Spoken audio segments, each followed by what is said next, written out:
Привет, товарищи!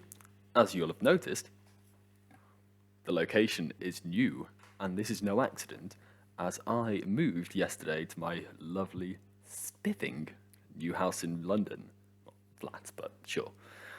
And let me tell you now, it is really, really something quite special and quite lovely. I mean, the electrics are a little bit on the interesting side, I've learned already, but, you know, it just gives it character. And electricity is definitely something we shall be talking about in quite a lot of detail in the coming months, I should hope. So, the purpose of this video is in fact twofold. Firstly, I would really like to extend my gratitude to all of my друзья from Instagram who've come to join us. It really means so much to me that you guys have come to check me out. In particular, I'd like to extend my gratitude to Notza, Anastasia, and Karina for showing their excitement in the project and what we're looking to be doing here. So thank you very much. Spasibо, as it really means a lot to me.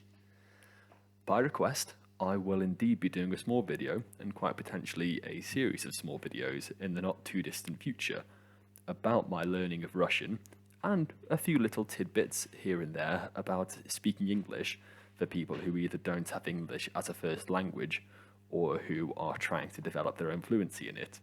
And this is by request of my friends here, so thank you. The second reason is I would also like to make this the formal introduction to the maths and science tutorials that I intend to be having running parallel along this channel. These will be getting posted each Monday, with the first one coming up later today, this evening. And I have planned out what the next 10 weeks of these lessons will be, in which we're going to start off with a little bit of basic, simple algebra, exploring constants, variables, and why it is that we care. And this is going to take us all the way through to beginning to explore a little bit of quantum mechanical behavior, where we'll be exploring whether or not the universe is waves. So, stay tuned, stick around, and I'm looking forward to seeing much more of all of you in the very near future. Thank you again. Спасибо. And I'll see you when I see you.